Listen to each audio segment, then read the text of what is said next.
আল্লাহ রাব্বুল আলামিন সূরাতুল বাকারার 183 নম্বর আয়াতে আমার আল্লাহ বলেন, হে ঈমানদারগণ, ও দুনিয়ার মুমিনগণ, তোমরা যারা আল্লাহর উপরে ঈমান এনেছো, বিশ্বাস স্থাপন করেছ, আমার আল্লাহ বলে, হে ঈমানদারগণ, তোমাদের উপর আমার আল্লাহ মাহে রমজানের রোজা ফরজ করে দিয়েছেন। যারা প্রাপ্তবয়স্ক নারী এবং পুরুষ মুমিন, তাদের উপর কি ফরজ? কথা কানা কি ফরজ? রোজা ফরজ, 30টা রোজা। আল্লাহ পাক বলেন, কামা কুতিবা আলাল্লাযীনা মিন ক্বাবলিকুম লাআল্লাকুম তাত্তাকুন। যেমনি ভাবে তোমাদের পূর্বের লোকদের উপর রোজা ফরজ করা হয়েছিল, আমার আপনার নবীর আগে যত নবী রাসূলগণ আল্লাহ পৃথিবীতে পাঠাইলেন, তাদের উম্মতের উপরও আমার আল্লাহ রোজা ফরজ করেছিলেন। আমার আল্লাহ বলেন, এই রোজা নতুন রোজা না। ও দুনিয়ার মুমিন, তোমাদের উপর আমি যেমনি ভাবে রোজা ফরজ করেছি, তোমাদের পূর্বে যারা পৃথিবীতে ছিল তাদের উপরও আল্লাহ পাক রোজা ফরজ করেছিলেন। বলে সুবহানাল্লাহ। আমাদের পূর্বে যারা পৃথিবীতে ছিল তাদের উপরে রোজা কি ছিল? ফরজ। আর এই রোজা দেওয়ার মাধ্যমে আমরা যারা রোজা রাখছি অথবা সামনে আমরা যারা রোজা রাখবো, এই রোজা রাখার মাধ্যমে লাআল্লাকুম তাত্তাকুন, তোমরা পরহেজগারি অর্জন করতে পারবে, মুত্তাকি হতে পারবে, তোমরা তাকওয়া অর্জন করতে পারবে। এই রোজা রাখার মাধ্যমে তোমরা খোদাবীর অর্জন করতে পারবে। বলি সুবহানাল্লাহ। আফসোসের বিষয়, আমাদের দেশে নামধারী অনেক মুসলমান আছে, দিনের বেলায় পর্দার আড়ালে আহার করে, ঠিক কিনা বলেন? অনেক মুসলমান দেখবেন, নামধারী মুসলমান, সে নিজেকে মুমিন দাবি করে, কিন্তু অনেক সময় দেখবেন হয় ঘরের মধ্যে সে লুকাইয়া ভাত খায়, অথবা কোনো হোটেলের মধ্যে গিয়া, পর্দা দেওয়া আছে হোটেলের মধ্যেও খাওয়া খায়, রোজা রাখে না। বলে রোজা রাখলে গ্যাস্ট্রিক বেড়ে যাবে, তারপরে বিভিন্ন রোগ বিমারে ধরবে। কিন্তু অথচ যারা রোজা রাখে, জিজ্ঞাসা করবেন যাদের ডায়াবেটিস আছে, রোজা রাখার মাধ্যমে অধিকাংশ মানুষের ডায়াবেটিস ভালো হয়ে যায়, ঠিক কিনা? তা আমাদের সমাজে অনেক মানুষ আছে এই মাহে রমজানের 30 রোজা পাওয়ার পরেও, ফরজ রোজা পাওয়ার পরে রোজা রাখে। সম্মানিত হাজিরিন, আল্লাহ পাক রব্বুল আলামিন বলেন, শাহরু রমাদান আল্লাযী উনজিলা ফীহিল কুরআন। এই মাহে রমজান মাস এমন একটা মাস, আল্লাহ পাক বলেন, মাহে রমজানে আমি আমার কোরআন নাজিল করেছি। এই মাহে রমজান মাস কোরআন নাজিলের মাস। এই মাহে রমজান মাসে আল্লাহ কি নাজিল করছে? কোরআন নাজিল করছে। আল্লাহ বলেন, হুদাল লিন্নাস, এটা হলো মানুষের হেদায়েতের বাণী। মানুষের জন্য আল্লাহ হেদায়েত দিলেন। এই কোরআন দ্বারা মানুষ হেদায়েত পাবে, এই কোরআন দ্বারা মানুষ হেদায়েতের আলো পাবে। আল্লাহ পাক বলেন, ওয়া বাইয়িনাতি মিনাল হুদা ওয়াল ফুরকান। আর এই কোরআন সত্য মিথ্যার পার্থক্যকারী। এই কোরআন কি সত্য মিথ্যার পার্থক্যকারী, কোনটা হক কোনটা বাতিল এই কোরআন আপনাকে বলে দিবে। আল্লাহ পাক বলেন, ফালইয়াসুমহু ওয়া মান কানা মারিদা আও আলা সাফারিন ফাইদ্দাতুম মিন আইয়ামিন উখর। আল্লাহ পাক রব্বুল আলামিন বলেন, তোমাদের উপর মাহে রমজানের রোজা ফরজ করা হয়েছে, অতএব তোমরা রোজা পালন করো, রোজা রাখো। কিন্তু তোমরা যদি সফর অবস্থায় থাকো অথবা কঠিন রোগে আক্রান্ত হও, যে রোজা রাখলে তোমার রোগটা বেড়ে যাবে, অথবা তুমি সফরে আসো ক্লান্ত হয়েছো, রোজা রাখলে তুমি দুর্বল হয়ে যাবে, ওই সময় তোমার রোজা ভাঙ্গা জায়েজ আছে, কিন্তু পরবর্তীতে কাজা হিসেবে আদায় করে নিতে হবে। আল্লাহ দুই ব্যক্তির জন্য রোজা ভাঙ্গা জায়েজ করেছেন। এক হলো অসুস্থ ব্যক্তি, দুই হলো যারা সফরে আছেন 48 মাইল যারা অতিক্রম করে। সম্মানিত হাজিরিন, নবী রাহমাতাল লিল আলামিন হাদিস মুবারকের মধ্যে ইরশাদ করেছেন, عن أبي هريرة رضي الله تعالى عنه أن رسول الله صلى الله عليه وسلم قال أجا جاء رمضان فتحت أبواب الجنة। আমার নবীর সাহাবী হযরত আবু হুরায়রা রাদিয়াল্লাহু তাআলা আনহু থেকে বর্ণিত, তিনি বলেন, তিনি ইরশাদ করেন, আমার নবী বলেছেন, যখন মাহে রমজানের চাঁদ উঠিত হয়, মাহে রমজান আগমন করে, এই মাহে রমজানের চাঁদ উদিত হওয়ার সাথে সাথে আল্লাহ পাকের 8টা বেহেশত বান্দার জন্য বানাইছেন। আমার আল্লাহ বলেন, আমার নবী বলেন, আল্লাহ পাক রব্বুল আলামিন এই মাহে রমজানের খাতিরে 8টা বেহেশতের দরজা খুলে দেন। বলি সুবহানাল্লাহ। শুধুমাত্র মাহে রমজানের খাতিরে আল্লাহ যে বান্দার জন্য 8টা জান্নাত বানাইলেন, এই 8টা বেহেশতের দরজা পুরা 30 রমজান খোলা থাকে। বলি সুবহানাল্লাহ। আমার নবী আরো ইরশাদ করেন, ওয়াগুল্লাকাত আবওয়াবুন নার। আমার নবী বলেন, উম্মত, এই মাহে রমজানের খাতিরে আল্লাহ পাক রব্বুল আলামিন যেই 7টা জাহান্নাম মানুষ আর জিনের জন্য বানাইলেন, এই মাহে রমজান মাসে আমার আল্লাহ 7টা জাহান্নামের দরজা চিরতরের জন্য বন্ধ করে দেয়। মানে সুবহানাল্লাহ। মাহে রমজানের খাতিরে 30 দিন জাহান্নামের দরজা কি থাকে? বন্ধ থাকে। আল্লাহর নবী আরো ইরশাদ করেন, আসুফাদাতিশ শায়াতিন। আর শয়তানকে আমার আল্লাহ শিকলবদ্ধ করে রাখেন, তাকে কারাগারের মধ্যে নিক্ষেপ করেন। এখন বলবেন, হুজুর মাহে রমজান মাস আসলে তো কত বেরোজগারি দেখা যায়, বেনমাজি দেখা যায়, নামাজ পড়ে না, রোজা রাখে না, অনেক মানুষ দেখা যায় শয়তানি বদমাশি সবগুলা করে। আমি আপনাদেরকে একটা এক্সাম্পল দেই। আমরা যখন বাসা বাড়িতে, অফিস আদালতে ফ্যান চালাই, সুইচ বন্ধ করলে ফ্যান চালু হয়, আর সুইচ বন্ধ করলে সাথে সাথে ফ্যান বন্ধ হয় না। এটা ধীর গতিতে, এটার পাওয়ার কমতে কমতে আস্তে আস্তে এক সময় ফ্যান বন্ধ হয়, সাথে সাথে কিন্তু বন্ধ হয় না। যেই মানুষটা 11 মাস জিনা করেছে, ব্যভিচার করেছে, নামাজ পড়ে না, আল্লাহর হুকুম মানে না, রাসূলের তরিকা মানে না, ওই মানুষটারে শয়তানে এমন ভাবে আক্রমণ করেছে, রমজান মাস আসলে ওই লোকটা পাপ করে, সে পাপ বন্ধ করতে পারে না। ঠিক কিনা? তাহলে এই মাহে রমজান মাসে আল্লাহ পাক রমজানের খাতিরে 8টা বেহেশতের দরজা কি রাখেন? খোলা রাখেন, আর 7টা জাহান্নামের দরজা বন্ধ রাখেন। আফসোস।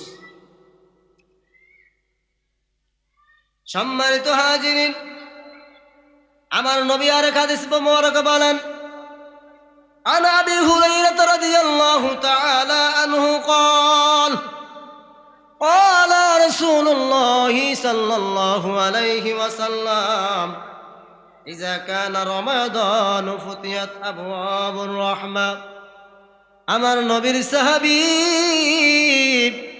হযরত আবু হুরায়রা রাদিয়াল্লাহু তাআলা আনহু থেকে বর্ণিত, তিনি বলেন, আল্লাহর নবী মুহাম্মাদুর রাসূলুল্লাহ সাল্লাল্লাহু আলাইহি ওয়াসাল্লাম পৃথিবীর উম্মতকে জানায়া দিলেন, ও আমার উম্মতেরা, এই মাহে রমজানের মাস, যখন রমজান মাসের চাঁদ উদিত হয়, এই মাহে রমজানের বরকতে আমার আল্লাহর যতটি রহমতের দরজা, সমস্ত রহমতের দরজা ওই বান্দার জন্য খুলে দেয়। বলে সুবহানাল্লাহ।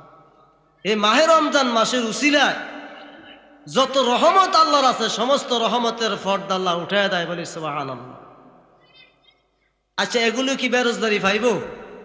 যারা রমজান মাসে রোজা রাখে না, তারা কি এই ফজিলত থেকে বঞ্চিত না? তারা বঞ্চিত। সম্মানিত হাজিরিন, আমার নবীজি আরো ইরশাদ করেন, ওয়াগুল্লাকাত আবওয়াবু জাহান্নাম, আমার আল্লাহ জাহান্নামের দরজা বন্ধ করে দেন। ওয়াসুলসিলাতিশ শায়াতিন,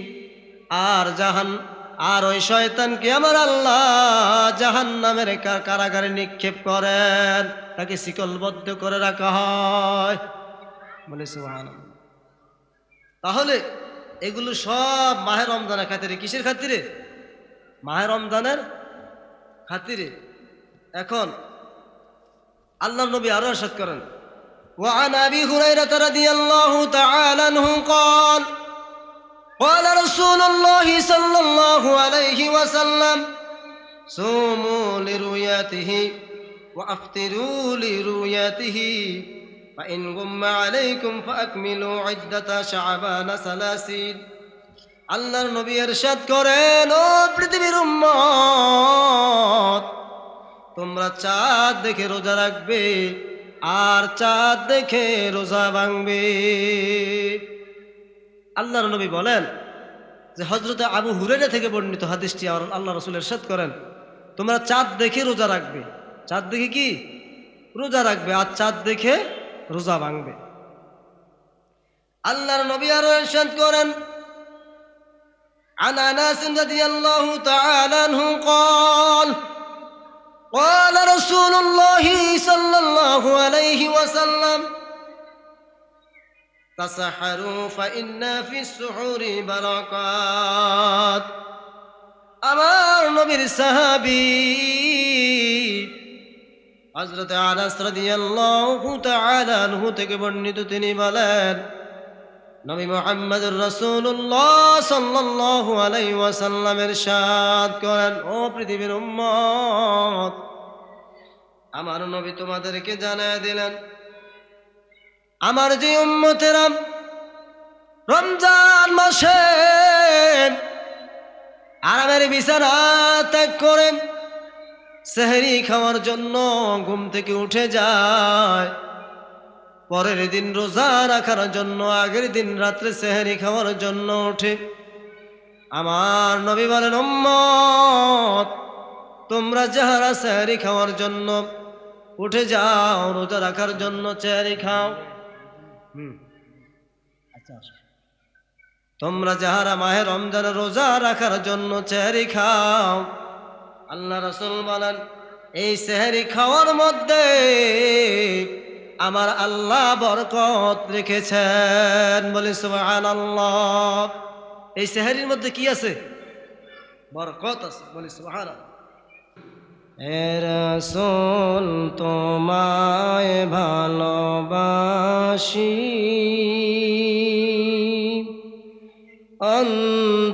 অন্তরে শুধুই মুখে নয়, জান্নাতের আশায় নয় হে রাসূল, জাহান্নাম কেউ ডরি না। বলেন, হে রাসূল, তোমায় ভালোবাসি, অন্তরে শুধুই মুখে নয়, জান্নাতের আশায় নয় হে রাসূল। জাহান্নাম কেউ ডরি না তোমার নাম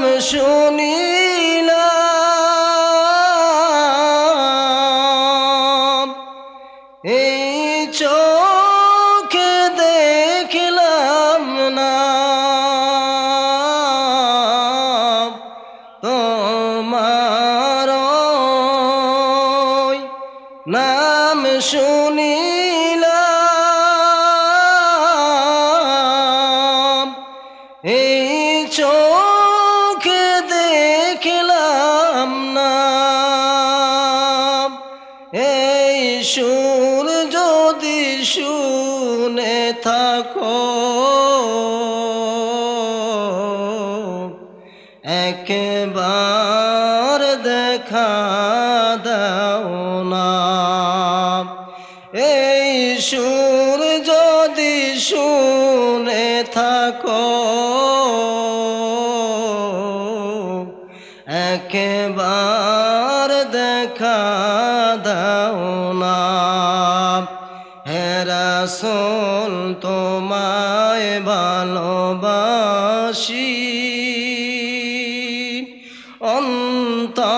অন্তরে শুধুই মুখে নয়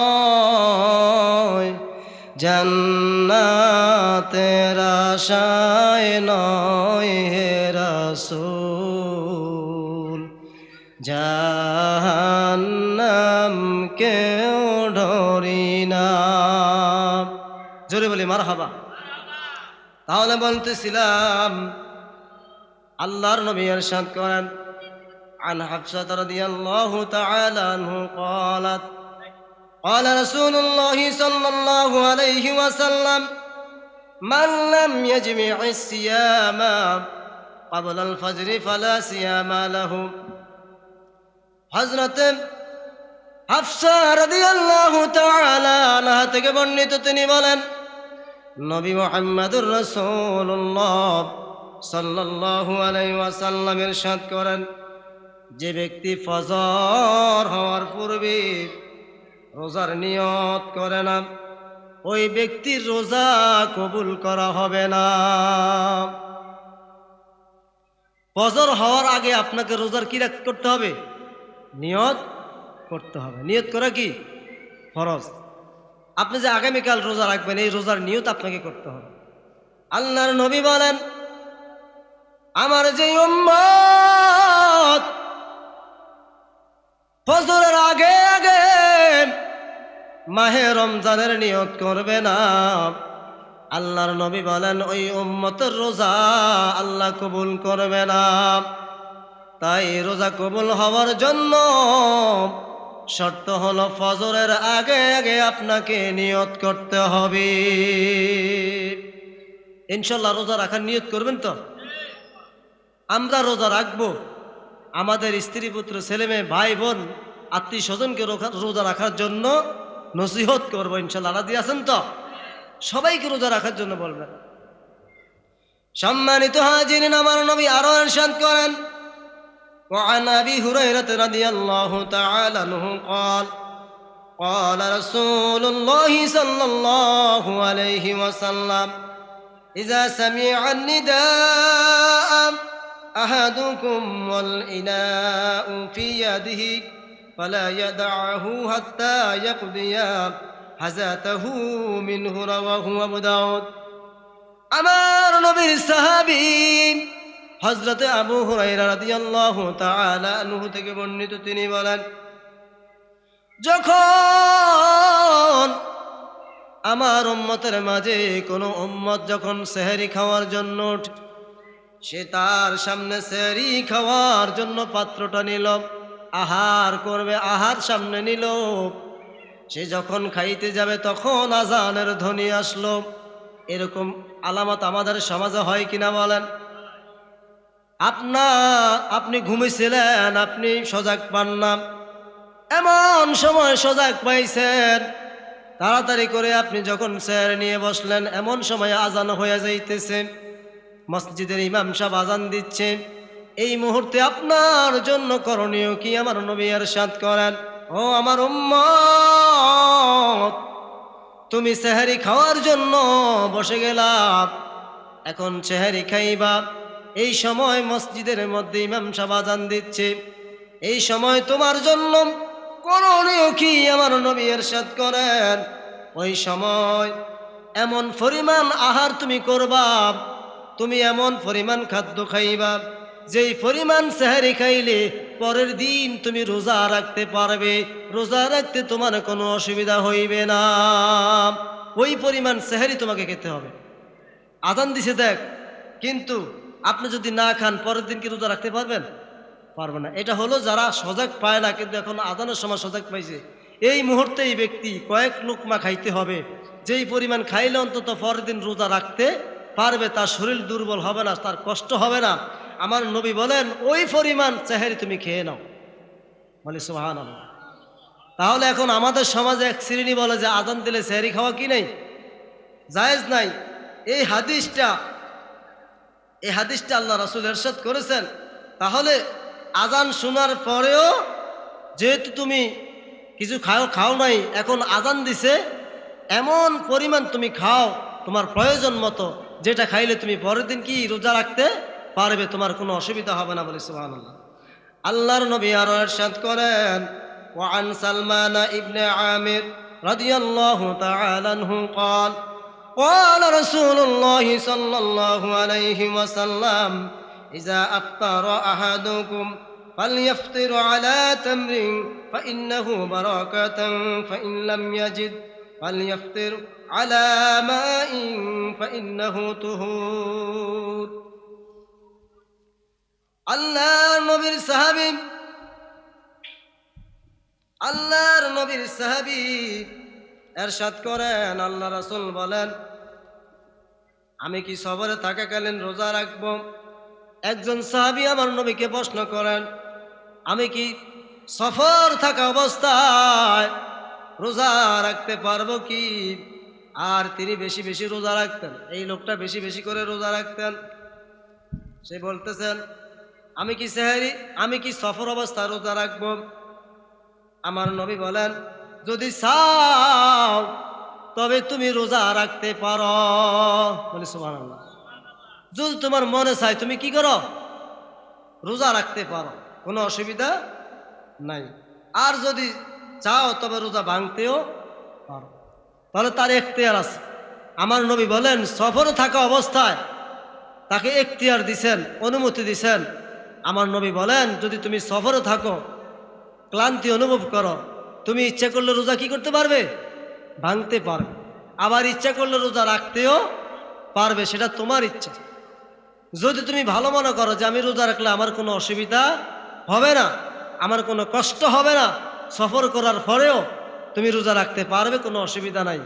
আর যদি তুমি মনে করো যে আমি সফরে ছিলাম, শরীর ক্লান্ত দুর্বল হয়ে গেছে, এই মুহূর্তে রোজা রাখলে আমার সমস্যা হবে, তুমি রোজা ভাঙতেও পারবে, অনুমতি আল্লাহ রাসূল দিয়ে দিয়েছে। বলি সুবহানাল্লাহ।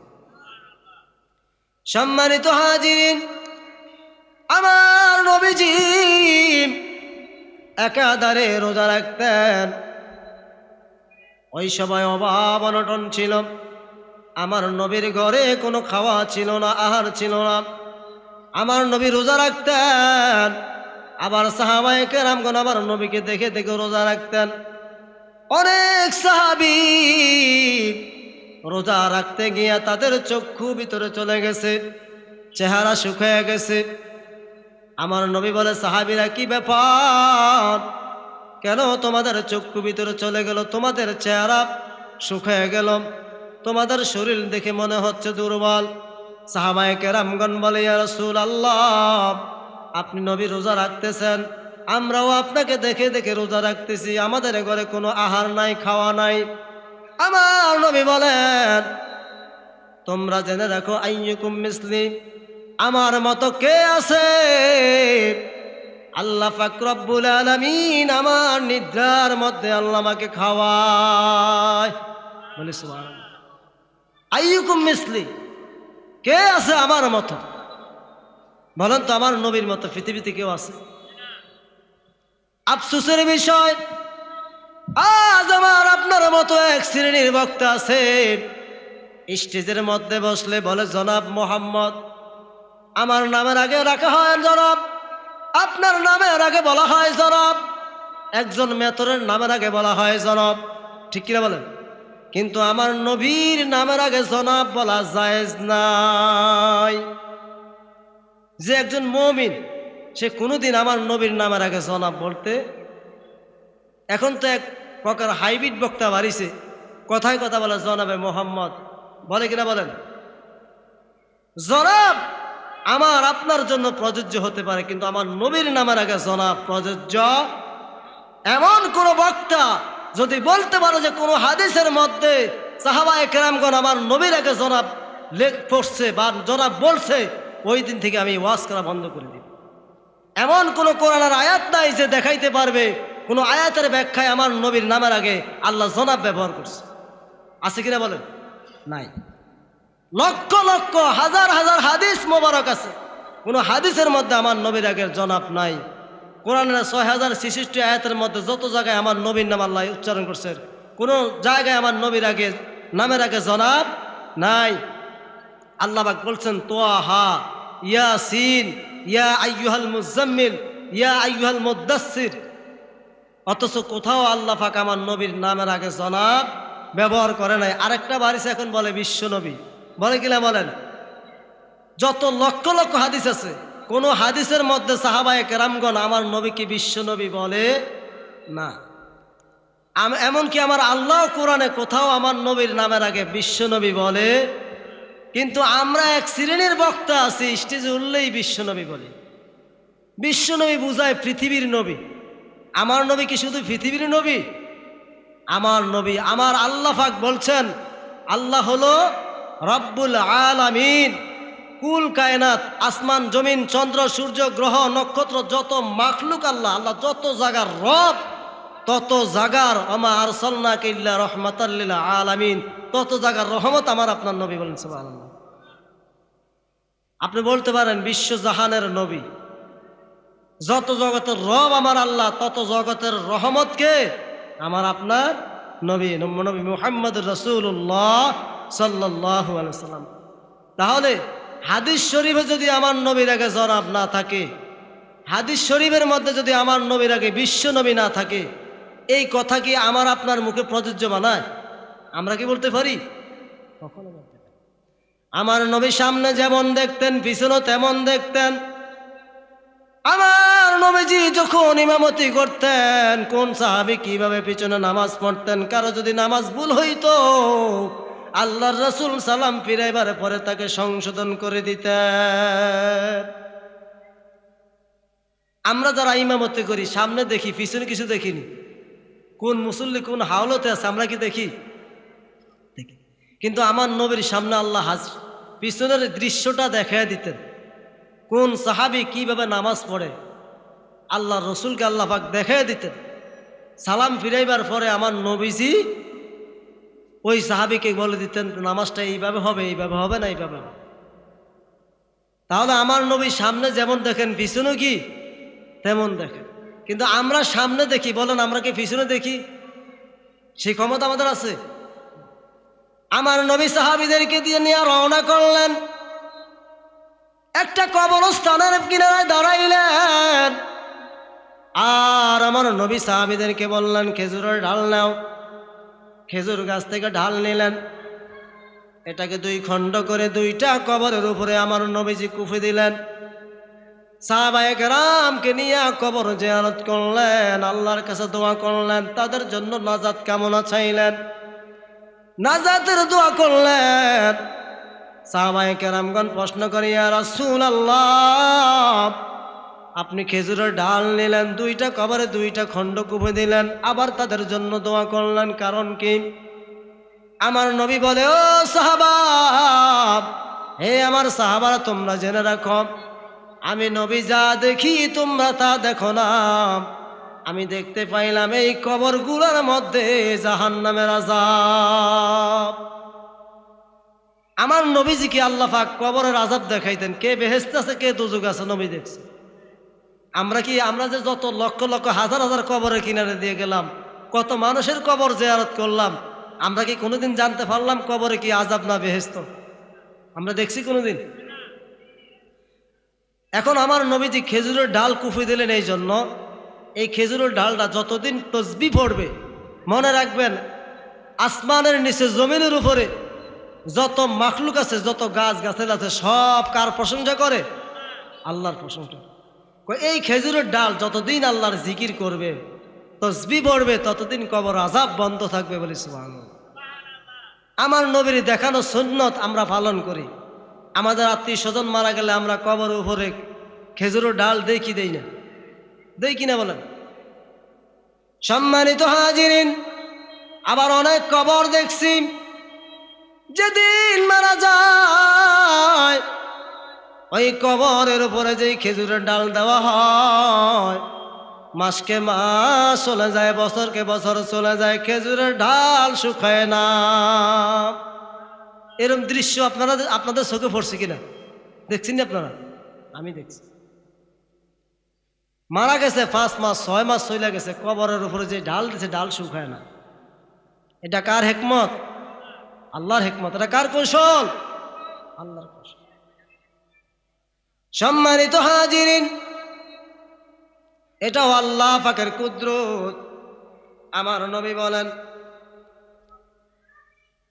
وعن معاذة العادية أنها قالت لعائشة ما بال الحائض تقضي الصوم ولا تقضي الصلاة؟ قالت عائشة كانت يصيبون ذلك فنؤمر بقضاء الصوم ولا نؤمر بقضاء الصلاة। মহিলা তাবি আম্মাজি, মহিলা তাবি হযরত মুআযা আদাবিয়া রাহমাতুল্লাহ থেকে বর্ণিত, তিনি বলেন, একবার আম্মাজি আয়েশা রাদিয়াল্লাহু তাআলা আনহাকে জিজ্ঞাসা করলেন, ঋতুবর্তী স্ত্রী লোক রোজার কাজা করে আর নামাজের কাজা করে না। ঋতুবর্তী মহিলার ঋতু যাদের ঋতু হয় আর কি, এই মহিলাদের রোজার কাজা করে কিন্তু নামাজের কি কাজা করে না। এই প্রশ্ন করলেন আম্মাজি আয়েশা রাদিয়াল্লাহু তাআলা আনহা বলেন, আমাদের এটা ঋতুস্রাব হতো, তখন আমাদেরকে রোজা কাজা করতে আদেশ করা হতো, আর এবং নামাজের কাজা করতে আদেশ করা হতো না। আল্লাহ রাসূল আমাদেরকে রোজা কাজা করতে আদেশ করতেন, কিন্তু নামাজের কাজা করার আদেশ করতেন। সম্মানিত হাজিরিন, আমার নবীজি ইসলামের জন্য কত কষ্ট করেছে, কত পরিশ্রম করেছে, সাহাবীদের উপরে কত অত্যাচার হয়েছে, জুলুম নির্যাতন হয়েছে কিনা বলেন? আমার নবীজি তাবুকের যুদ্ধের ময়দানে যখন গেলেন, ওই তাবুকের যুদ্ধের ময়দানে সাহাবায়ে কেরামগণ কি যুদ্ধ করবেন, তাদের শরীর দুর্বল, ক্ষুধার্ত, আহার নাই, তাদের খাদ্য নাই, তাদের শরীর দুর্বল, শরীর শুকিয়ে গেছে, যুদ্ধ করার মতো শক্তি নাই। আমার নবীর কাছে আসিয়া বললেন, ইয়া রাসূলুল্লাহ, ইয়া হাবিবাল্লাহ, আপনি আল্লাহর কাছে ফরিয়াদ করেন, আমাদের জন্য আহারের ব্যবস্থা করেন। আমার নবীজি বলেন, কার কাছে কি আছে? সামান্য পরিমাণ যদি খাদ্য থাকে আমার সামনে হাজির করো, সামান্য পরিমাণ খাদ্য যদি থাকে হাজির করো। আমার নবীর সামনে সাহাবায়ে কেরামগণ হাজির করলেন। আল্লাহ রাসূল ওই খাদ্যের দিকে নজর করে আল্লাহর কাছে যখন দোয়া করলেন, আল্লাহ পাক ওই খাদ্যের মধ্যে বরকত দিয়া দিছে। বলি সুবহানাল্লাহ। সাহাবায়ে কেরামগণ পেট ভরে খাইলেন। এবার সাহাবায়ে কেরামগণ বলেন, পানির ব্যবস্থা করেন, পানির ব্যবস্থা করেন। আমার নবী পানির জন্য দোয়া করলেন। আল্লাহ পাক রব্বুল আলামিন আকাশের মেঘের খণ্ডকে আদেশ করলেন, হে মেঘ, তুমি আমার নবীর কাছে চলে যাও, নবীর উম্মতের জন্য পানির ব্যবস্থা করে দাও। বলে সুবহানাল্লাহ। আকাশ থেকে বৃষ্টি বর্ষণ করে আল্লাহ রসুলের সাহাবীর জন্য আল্লাহ পাক পানির ব্যবস্থা করেছে। বলে সুবহানাল্লাহ। কত কষ্ট করেছেন ইসলামের জন্য।